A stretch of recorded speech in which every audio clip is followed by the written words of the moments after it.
Hi everyone. Today, I bring you all good news. Today, you can change someone's life in an extremely positive way. Today, you can touch these lives by doing one thing. Something that science cannot produce. Something that cannot simply be manufactured. And that thing is donating blood. Did you know that according to the redcrossblood.org, with a single donation of 1 pound of blood, you can save up to 3 lives? This means that if you donate every 2 months, the mandatory time period between each donation, you can save, from the age 17 until the age 76, you can donate about 46 gallons of blood. That's over 1,000 lives that you can save. If you think that's a lot, check out this article from the Tampa Bay Times. On March 12, 2012, a man by the name Taylor Warwick donated his 100th gallon of blood after about 60 years of donating. Beginning when he was 17, he is the 14th person to donate blood, or to reach the 100-gallon mark. I personally have only donated blood twice, once last year and once this year.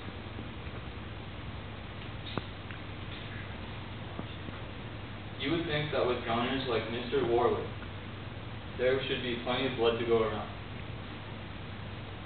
What? It went back one more. Oh yeah, I pushed it back. Because I died. Warwick, there should be plenty of blood to go around, right? Wrong. Today, the need for blood is higher than ever, and what is being donated is not making the amount. In my survey of the class, I found that 80% of you qualified to donate blood. The other 20% just didn't consider themselves healthy. But right now, looking at all of you, I believe that all of you are pretty healthy to donate blood. Here are my main reasons to why you should donate blood. First, people constantly need blood. The shortage of blood in hospitals is increasing every day. Donating blood is safer and easier than you think. Now, with that being said, let me explain why people constantly need blood. People are constantly in need of blood. 1 in 10 Americans will need blood at some point in their life.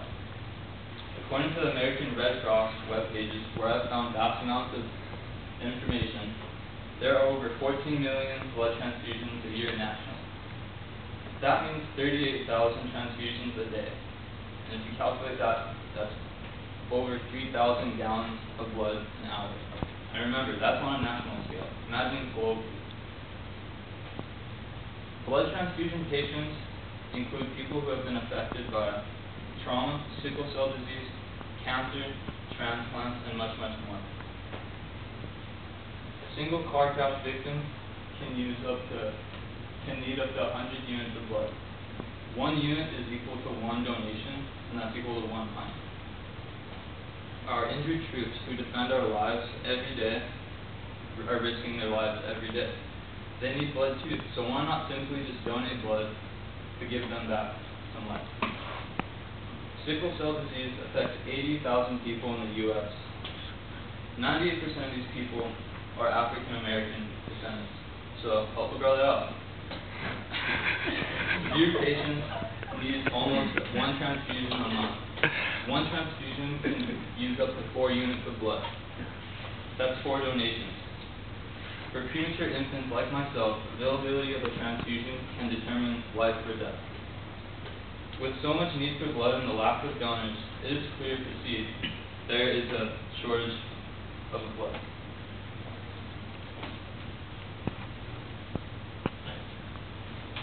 My second main point. There is a large shortage of blood in hospitals. We can prevent these shortages by simply getting a few more people into donating blood. According to the nation's public health study, if 1% of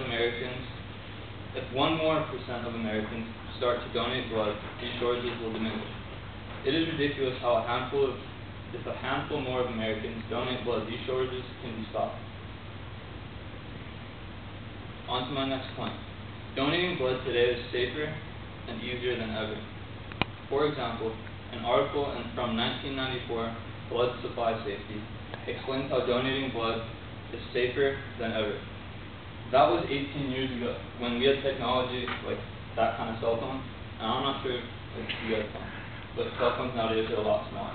I understand that that's a logical fallacy, but I had to use it to incorporate it in one of my sources. Apart from the paperwork, donating blood is extremely easy for donors. An article from the nation's public health study states, quote, "The collection of blood involves essentially no physical movement on the part of donors." So all you have to do really is sit in a chair, sign some papers, saying that you qualify for donating blood, that you don't have HIV, you never got a tattoo in the past year.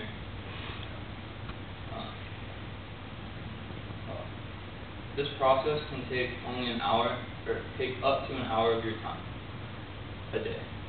And the benefits for you is that you get a free health checkup, because when they check your blood to see if you can donate, they're actually giving you a physical, which can save your life if you have some kind of disease that you don't know about.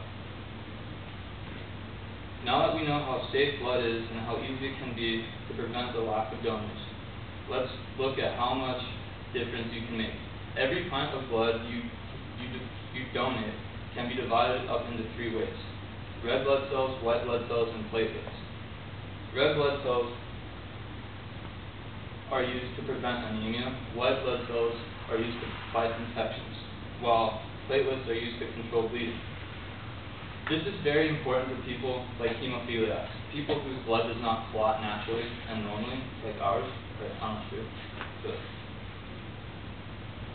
the pride you get from helping 3 people can be felt many times over. This is because you can donate up to 6 times a year.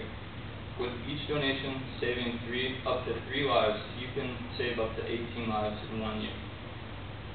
So now that we have discussed very crucial reasons on why to give blood, 1, people constantly need blood, there are shortages of donors, and the safety in the process of donating blood is better than ever, I encourage you to take action.